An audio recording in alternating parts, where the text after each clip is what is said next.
শিয়ারা দলিল দেয় কিভাবে?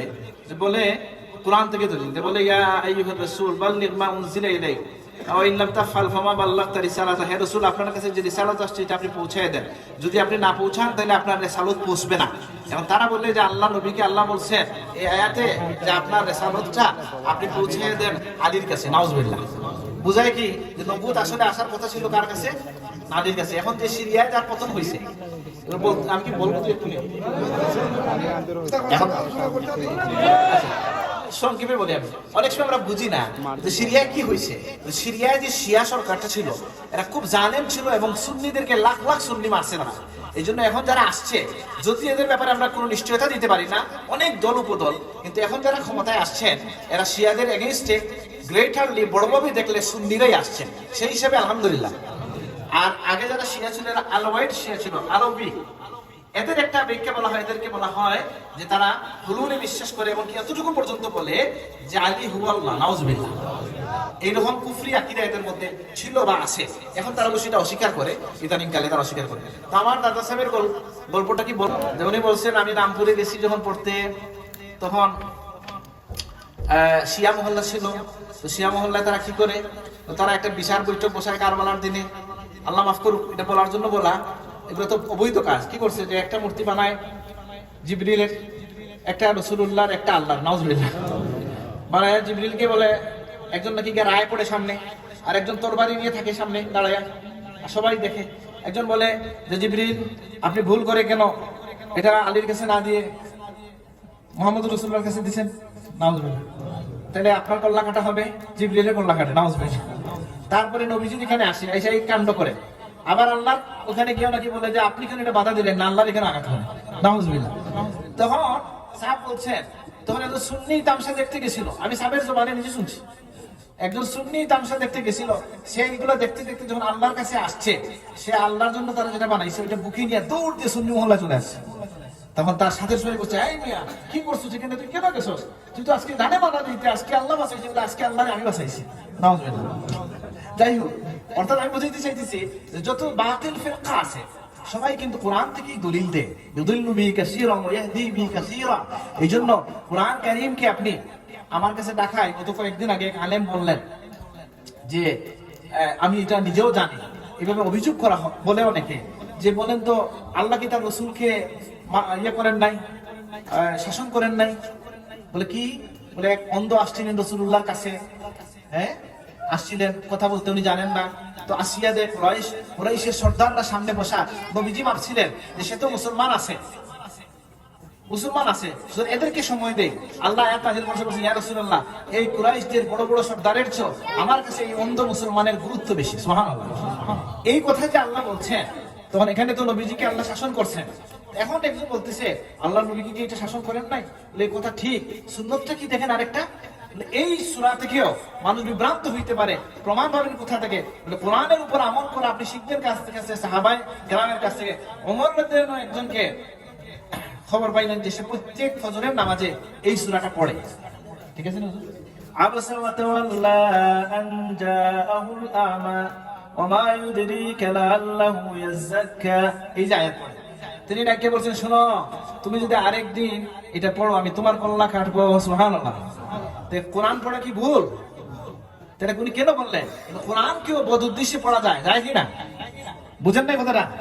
সেই জন্যই আমাদের প্রয়োজন হচ্ছে উলামায়ে আহলে সুন্নাত যারা আছেন তাদের সুহবত নেওয়া। আল্লাহ কোরআন কারীমে বলে দিয়েছেন কি ওয়াত্তাবি সাবিলা মান আনাবা ইলাই। এখন যেহেতু হুজুর মনে করিয়ে দিয়েছেন, আর আমার শুধু আমার দাদা সাহেবের কথাগুলাই মনে পড়তেছে। আমার দাদা সাহেব কিতাব খুলে আমাদেরকে দেখাই দিয়েছেন যে কুল ইন্নামা আনা বাশারুম মিসলুকুম। এই আয়াত আপনি বলে দেন আমি তোমাদের মতো মানুষ, কেবল আমার কাছে ওহী আসে। এই আয়াতটা আল্লাহ কার জন্য নাযিল করছেন? যে তাফসীরে তাবারির মধ্যে এসেছে যে আল্লাহর হাবিবের কাছে মক্কার কাফেররা এসে বিভিন্ন প্রশ্ন করত। যেহেতু নবী গায়বের খবর আল্লাহর হুকুমে দিতে পারতেন, নবীর কাছে দূরের খবর আল্লাহর কাছে, এটা আমাদের মতো অনেকে ভুল বুঝে। যেমন এই মুহূর্তে কোন আল্লাহর ওলি যদি বলতে পারেন যে চুপ বুঝে বলতে পারেন না, অনেকে পারেন না, পারেন। এরকম ঘটনা আল্লাহর ওলিদের জীবনে করছে বহু সংখ্যক। এটাকে কি বলবে? এটা ইলমুল কাশফ।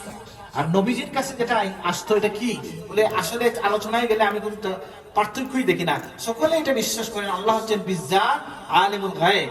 আর আল্লাহ নবী জানেন, আল্লাহ তাকে জানাই দেন, এই জন্য নবী জানেন। এই তো এই জন্য আমরা বলি নবী গায়েব জানেন বা এটার খবর জানেন কোন পক্ষ থেকে বলে আল্লাহ তাকে জানাই দেন।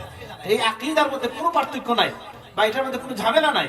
তো সেখানে আল্লাহ সুবহানাহু ওয়া তাআলার পক্ষ থেকে যখন নবীজিকে জানাই দেওয়া হয়েছে, তারা এসে বলতো, ইয়া মুহাম্মদ, আমার উট কোথায়, আমার বাবাকে? তখন আল্লাহ তাআলা নবীর জন্য আয়াত নাযিল করলেন, কুল্লি হাউলাই মুশরিকিনা ইয়া মুহাম্মাদু, যে হে মুশরিকদেরকে বলে দেন, হে মুহাম্মদ, আমি তোমাদের মতো মানুষ। এই কথা কি মুমিন মুসলমানদেরকে বলার জন্য বলা হয়েছে, না এটা কাফেরদের উদ্দেশ্যে বলা হয়েছে? এর মানে কি নবী মানুষ, এটা বিশ্বাস করা ঈমান, কিন্তু এর সাথে সাথে এটা বলতে হবে তিনি আফদালুল বাশার, মুহাম্মাদুন বাশারুন ওয়া লাইসা কাল বাশারি ওয়া লিয়াকুতু হাজারুন লাইসা কাল হাজারি। সুবহানাল্লাহ। আল্লাহ নবী মানুষ, কিন্তু অন্য মানুষের মতো নয়। ইয়াকুত পাথরও পাথর, আর রাস্তার পাথরও পাথর। তার মানে কি বুঝা গেল যে আল্লাহর হাবিবের কথা ইমাম মুসলিম রাহমাতুল্লাহ আলাইহি বলেছেন, ফামাবলাগুল ইলমি ফীহি আন্নাহু বাশারুন ওয়া আন্নাহু খায়রু খালকিল্লাহি কুল্লিহিম, যে আল্লাহর রাসূলের ব্যাপারে শেষ কথা হচ্ছে তিনি মানুষ, কিন্তু সৃষ্টির শ্রেষ্ঠ মানুষ। সুবহানাল্লাহ। এই জন্য মুমিনের বৈশিষ্ট্য হচ্ছে আফদালিয়াতের আলোচনা করা, এবং আপনি এটা পাবেন কার কাছ থেকে? যারা যুগে যুগে, এই জন্য আল্লাহ এই কোরআনকে আল্লাহ দিয়েছেন, সাথে একজন নবী দিয়েছেন। আল্লাহ তিনটা জিনিস আমাদেরকে দিয়েছেন, সিরাতুল্লাহ, কিতাবুল্লাহ, রিজালুল্লাহ, তিনটা জিনিস। এবং সূরা ফাতিহার মধ্যে আপনি এটা পাবেন। আপনি পাবেন কি? আল্লাহ শিখিয়ে দিচ্ছেন আমাদেরকে, আমরা বলবো ইহদিনাস সিরাতাল মুস্তাকিম সিরাতাল লাযিনা আনআমতা আলাইহিম। আমি কয়েকদিন আগে এক জায়গায় বলছি, বলেন তো আয়াতের ব্যাখ্যা কে করবে? বলে কোরআনের একটা নিয়ম হচ্ছে এক আয়াতকে আরেকটা আয়াত ব্যাখ্যা করে। আল্লাহ নবীর এক সাহাবী, মায়ার সাহাবীকে নবীজি জিজ্ঞেস করলেন, মা লাকা ইয়া সাওবান, সাওবান তোমার কি হলো, তোমার চেহারা উস্কো উস্কো কেন? তিনি বললেন, ইয়া রাসূলুল্লাহ, আমার মনে গত কয়েকদিন থেকে একটা কথা খুব ঘুরপাক খাচ্ছে, আপনাকে জিজ্ঞেস করতে চাই যে দুনিয়ার এই মুহূর্তে গলে গেলে আপনার কথা মনে হইলে এসে আপনার চেহারা দেখে কয়েকদিন থেকে আমার মাথায় একটা চিন্তা আসছে যে কিয়ামতের ভয়াল দিন পার হইয়া আমি যদি জান্নাতে যাইও, জান্নাতের কোন জায়গায় আমি থাকবো আর আপনি কোথায় থাকবেন? জান্নাতে গেলেও তো আপনার চেহারা যদি না পাই। সুবহানাল্লাহ। নবীর আশিকের এই কথা শুনে সাহাবীর কথা জবাব আল্লাহ রাসূল দেওয়ার আগে আল্লাহ কোরআনের আয়াত নাযিল করলেন যে যারা ঈমান আনবে এবং নেক কাজ করবে আল্লাহর নবীর সাথে, হ্যাঁ, উলাইকা মা'আল্লাযীনা আন'আল্লাহু আলাইহিম মিনান নাবিয়্যিনা ওয়াস-সিদ্দীকিনা ওয়াস-শুহাদা'i ওয়াস-সালিহিন ওয়া হাসুনা উলাইকা রাফীকা, যে তারা থাকবে নবীদের সাথে, সিদ্দিকদের সাথে, শহীদদের সাথে, সালেহিনদের সাথে। আলহামদুলিল্লাহ। অর্থাৎ কি, যে যে আল্লাহ নবীর সাথে মায়া রাখবে কিয়ামতের দিনে আল্লাহ নবীর সাথে সাক্ষাতের ব্যবস্থা করে দিবেন। সুবহানাল্লাহ। এবং সেটা জান্নাতেও সে সাক্ষাৎ লাভে ধন্য হবে। কিন্তু এখানে সাথে সাথে আরেকটা তাফসীর আমরা পেলাম যে আল্লাহ যে আমাদেরকে সূরা ফাতিহা শিখিয়ে দিয়েছেন, সিরাতাল লাযীনা আন'আমতা আলাইহিম, যে আমাদেরকে চালান আপনি যাদের উপর নিয়ামত নাজিল করেছেন, নিয়ামত প্রাপ্ত লোকদের প্রতি চালান। তাহলে আল্লাহর নিয়ামত প্রাপ্ত ব্যক্তি কারা? পাওয়া গেল নবী, সিদ্দিক, শহীদ, সালেহ। এখন আপনি কাকে পাবেন? বলে নবী আমাদের সামনে দুনিয়া এখন নাই, কবরে হাইয়ুন ফি কবরি, জীবিত অবস্থায় আছেন। আর আছেন কারা? সিদ্দিক, যারা সত্যবাদী। সিদ্দিক হচ্ছেন কে? যে মানুষ সত্য বলতে বলতে আল্লাহর কাছে সিদ্দিক হিসেবে তার নাম তালিকাভুক্ত হয়ে যায়। সুবহানাল্লাহ। এই মজলিসের মধ্যে কেউ সিদ্দিক থাকতে পারে, কিন্তু আমরা নিশ্চিত না। বুঝেন নাই কথাটা? কোন মানুষ, আল্লাহর হাবিব বলতেছেন, মানুষ সত্য বলতে বলতে একসময় আল্লাহর দরবারে তার নামটা সিদ্দিকের তালিকায় লেখা হয়ে যায়। সুবহানাল্লাহ। কিন্তু একজন নিশ্চিতভাবে সিদ্দিক ছিলেন, তিনি ছিলেন কে? আবু বকর সিদ্দিক রাদিয়াল্লাহু আনহু। তাহলে আমাদের মধ্যে সিদ্দিক কে আমরা জানি না। হতে পারে এখানে এক বাজারের ছোট দোকানদার ও আল্লাহর কাছে সিদ্দিকের তালিকায় নাম আছে। আল্লাহ আমাদেরকে কবুল করুন, আমিন। আপনি জেনে রাখবেন যে মানুষকে তার পোশাক আশাক মানসাব দিয়ে আপনি ঠিক করতে পারবেন না আল্লাহর সাথে তার কি সম্পর্ক। আল্লাহর হাবিব বলছেন, রুব্বা আশআস আকবার লাউ আকসামা আলাল্লাহ লা আবাররা, অনেক সময় দূরদর্শিত মলিন পোশাকের এমন মানুষ আছে যে সে যদি আল্লাহর উপর দাবি করে কিছু বলে আল্লাহ তার কথা পূরণ করে দেন। সুবহানাল্লাহ। আচ্ছা, তাহলে সিদ্দিক পাওয়া গেল না। শহীদ হচ্ছেন যিনি মারা গেছেন, অর্থাৎ শহীদ হয়ে গেছেন আল্লাহর দরবারে, তিনি তার জানটা কুরবান করছেন। তাহলে আপনার জন্য বাকি আছে আদর্শ হিসেবে কে? সালেহীন। সালেহীন কে আপনি জানবেন কিভাবে? সালেহীনের ব্যাপারে রাসূলুল্লাহ কিছু আলামত বলে দিয়েছেন। ইজা রুউ যিকিরাল্লাহ, যাদের দেখলে আল্লাহর কথা স্মরণ হয়। সুবহানাল্লাহ। আপনার একটা গ্রামের মধ্যে কে সালেহ, মানুষের মুখে মুখে এটা প্রচার হয়ে যায়, এই মানুষ ভালো মানুষ। আর মানুষ যাকে ভালো বলে আল্লাহ সেটা কবুল করেন। সুবহানাল্লাহ। আল্লাহর হাবিবের সামনে দিয়ে দুইটা জানাজা গেল, আল্লাহ নবী বলেন ওয়াজাবাত ওয়াজাবাত। রাসূলুল্লাহ জিজ্ঞেস করলেন, কি ওয়াজিব হইছে? আমি বললাম তোমরা কি বুঝতে পারছো? ইয়া রাসূলুল্লাহ কি? তোমরা যে জানাজার ব্যাপারে ভালো মন্দ বলেছো তার জন্য জাহান্নাম, আর তোমরা যেটাকে ভালো বলছো তার ব্যাপারে আল্লাহ জান্নাত ওয়াজিব করে দিয়েছে। সুবহানাল্লাহ। তাহলে বোঝা গেল মুমিনের মুখের সাক্ষীর গুরুত্ব আছে আল্লাহর কাছে। মা রাআহুল মুমিনুনা হাসানান ফাহুয়া ইনদাল্লাহি হাসান। মুমিনরা যেটাকে ভালো মনে করে আল্লাহ এটাকে ভালো হিসেবে কবুল করে নেন। সুবহানাল্লাহ। একটা কথা আমার মনে পড়ছে, বর্তমান সময়ে ইন্টারনেটের এই ফিতনা, যদিও দুইটা বিষয় ভালো রেজাল্ট আসছে আমাদের কাছে। একটা হচ্ছে যে মিলাদুন নবী আসলে সিলেট অঞ্চলে আমরা শুনতাম যে এই যে মিলাদুন নবী একটা বার করছে, এটা মুফতি সাহেব বার করছে, বলতো না অনেক লোক বলতো। কিন্তু দেখা গেছে এখন যে আল্লাহ নবীর মিলাদুন নবীর সবচেয়ে বড় মাহফিল সুদানে হয়, ইন্দোনেশিয়ায় হয়, ইয়েমেনে হয় কিনা? সুতরাং বোঝা গেল যেটা নতুন কিছু না, আমাদের পীর মুর্শিদ বা আমাদের দেশের শায়েখ সুফিরা শুরু করছে যেটা না, বরং মিলাদুন নবীর উদযাপন প্রথম শুরু করছেন স্বয়ং সাহিবুল মিলাদ মুহাম্মদুর রাসূলুল্লাহ সাল্লাল্লাহু আলাইহি ওয়াসাল্লাম। আল্লাহ নবী বলেন কেন রোজা রাখেন ইয়া রাসূলুল্লাহ সোমবারে? আল্লাহর হাবিব বলেছেন ফিহি উলিদতু ওয়া ফিহি উনজিলা আলাইয়া, এই দিনে আমি জন্মগ্রহণ করেছি, এই দিনে আমার উপর কোরআন নাযিল হয়েছে। এইজন্য প্রত্যেক সপ্তাহে একদিন মিলাদুন নবী উদযাপন করা সুন্নাত হয়ে গেল। যে আপনি সোমবারে রোজা রাখবেন কেন? যে আমার নবী যাকা ইয়াউমুন উলিদতু ফিহি, অন্য হাদিসে নবী বলছেন যে এই দিনে আমি জন্মগ্রহণ করেছি। সুবহানাল্লাহ। যে আল্লাহর হাবিবের সাথে যে তাআল্লুক সম্পর্ক, এটা আমরা যত জোরালো করব আমাদের ঈমান মজবুত হবে, আমাদের ইসলাম মজবুত হবে, শরীয়তের অনুসরণ মজবুত হবে। এখনকার সমাজে জিকিরের নামে, তাসাউফের নামে অনেক গন্ডামি হচ্ছে কি হচ্ছে না? আমাকে এসে একজন পুলিশ অফিসার বলছেন যে আমার স্যারকে বলছিলাম যে এখানে একটা মাহফিল আছে, বলে কাদের? বলে সুন্নিদের মাহফিল। না, এখানে কি এত লাভ নেই, এরা তো শুধু নাচে আর গান গায়, বলছে ওই অফিসার।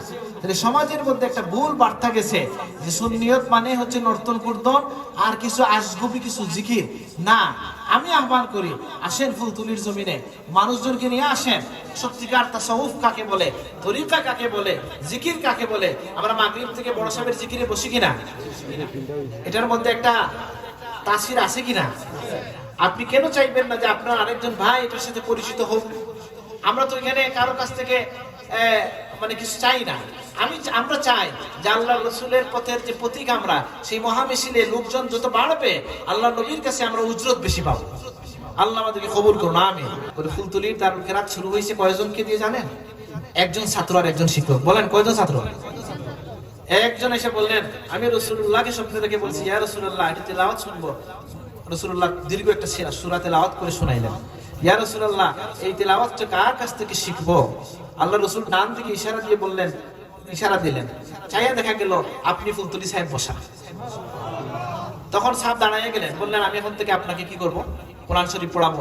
উনি আদম ফাকির মোকামে তিনি শিখ ছাত্র হিসেবে বসলেন। উনি সাহেবের থেকে বয়সে বড় বুজুর্গ, তিনি বসলেন সাহেবের সামনে, আর সাহেব তাকে শুরু করাই দিলেন তেলাওয়াত। একে 70 জন আলিমের একটা দর্শ ছিল, সেই একজন ছাত্র এবং শিক্ষক থেকে দিয়ে শুরু হওয়া রাসূলুল্লাহর ইশারায় শুরু হওয়া, আল্লাহর কাছে কবুল হওয়ার কারণে আজকে লাখ লাখ মানুষ শুদ্ধ কোরআন শিখতে পারছে। আলহামদুলিল্লাহ।